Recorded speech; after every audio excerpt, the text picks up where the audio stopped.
We're going to replace the front suspension on this 2008 VW Rabbit. The first step is to jack the car up enough so that we can break free the axle bolt, just about a quarter turn, and then we can break free the lug nuts, jack the car the rest of the way up, and remove the wheel. Spin that axle bolt back a few more threads and make sure the axle is not seized in the hub by pushing it forwards and backwards. Replacing the front suspension is going to require us to put some force on the car, so it's really important that you apply your parking brake, use wheel chocks, and use a jack stand. Also, if you have harsh winters where you live, everything up in the wheel well gets pretty rusted, so it's a good idea to apply super penetrating oil to all the nuts and bolts before we get wrenching. Removing the stabilizer link does require either a pass-through wrench or a box wrench and a triple square socket. Again, this can get pretty rusted up, so work it back and forth if it's stuck. When the nut finally comes off, you may have to use the jack to raise the control arm until the link will pop out. Remove the ABS lines from the bracket, remove the brake line from the bracket, remove the ABS lines from the caliper, then remove the bracket itself. Removing this strut to knuckle bolt can be a bear, but once you get the nut off, the Haynes menu actually calls for removing it with a hammer and a center punch, but I found that using a light-duty impact driver and just some pressure with the palm of my hand slid it out with ease. With that bolt free, now's a good time to spray some super penetrating oil between the strut and the knuckle. Break free and back off that steering knuckle nut. Leave a little bit on because we'll need to bang on it with a hammer, or in my case a hammer and a ball joint removal tool, until I'm able to free the steering tie rod. Now remove the 3 ball joint to lower control arm nuts. These guys are pretty renowned for getting stuck, so when in doubt, more penetrating oil and just move them back and forth, forwards and backwards until they come free.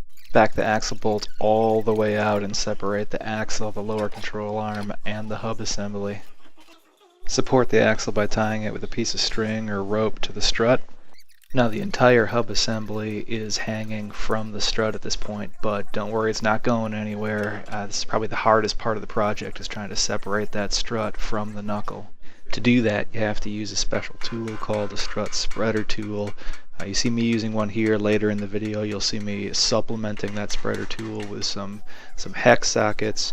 In any case, the idea being that you insert this spreader tool right about where that strut to knuckle bolt went, and when you twist it, it pries open the metal, and that should allow enough give that the strut will fall out. It really doesn't. You're going to have to supplement with a hammer like you see me doing here. I'm reinserting the spreader tool because it will pop out. It's a pain in the butt, and you hit it with the hammer some more, and eventually the thing falls off. Okay, we're about to remove the strut, so untether the axle from the strut and gently set it on the lower control arm. Now the strut's only hanging on by these 3 strut to shock tower fasteners. They can be accessed through this cowl under the hood.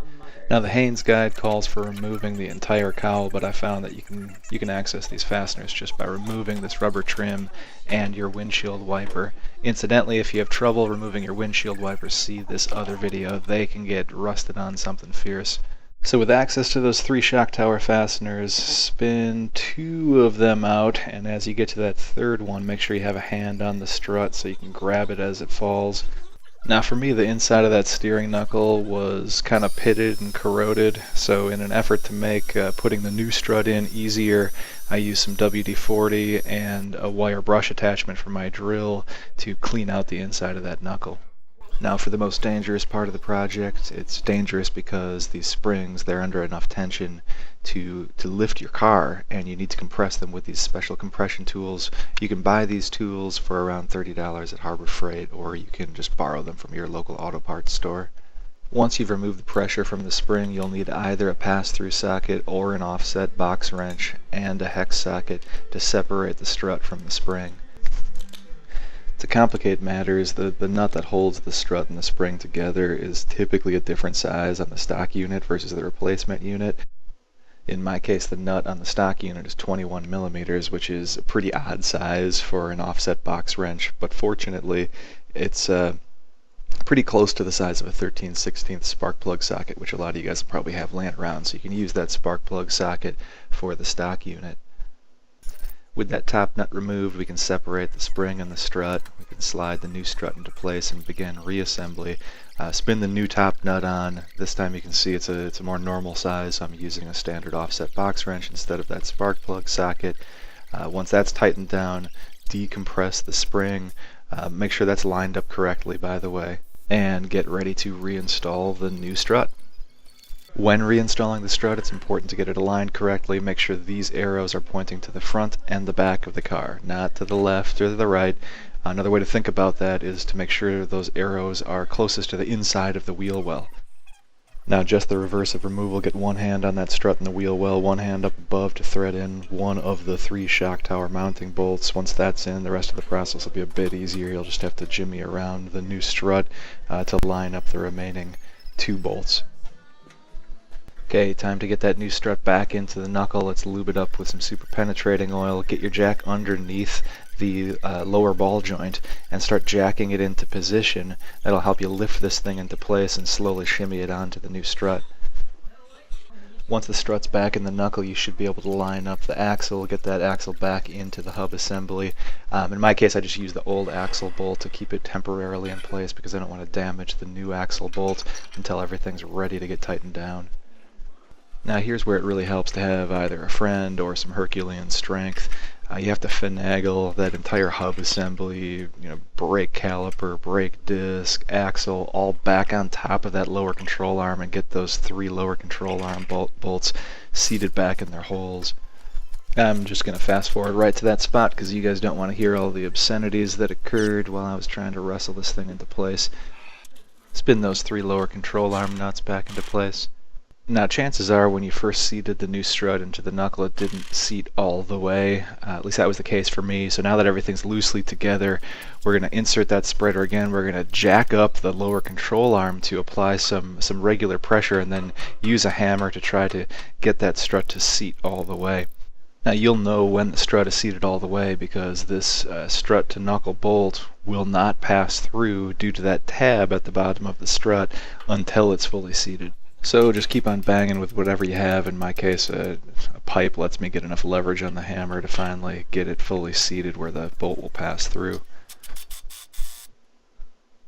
Reattach the steering tie rod to the knuckle. Lower the control arm until the stabilizer link lines up with its tab and reattach the stabilizer link.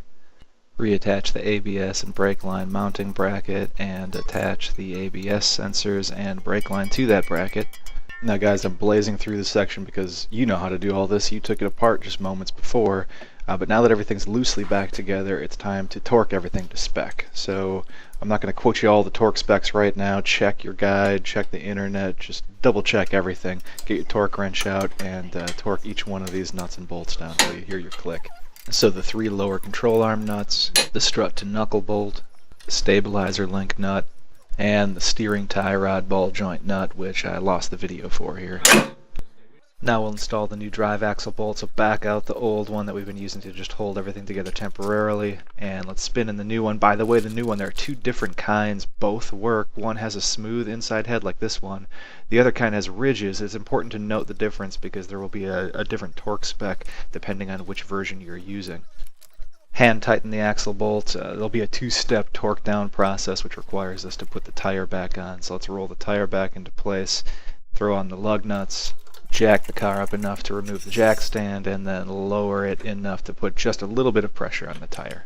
With that pressure on the tire, we can now torque that axle bolt to spec, and then pull out your breaker bar to turn that axle bolt 1/2 turn past the torque spec. Torque down the wheel lug bolts and lower the car all the way. The 3 shock tower bolts are only supposed to be torqued down when the car is under full load, so it's important to drop it down before torquing these, then button up your cowl, reinstall your windshield wiper, and you are good to go with your new suspension.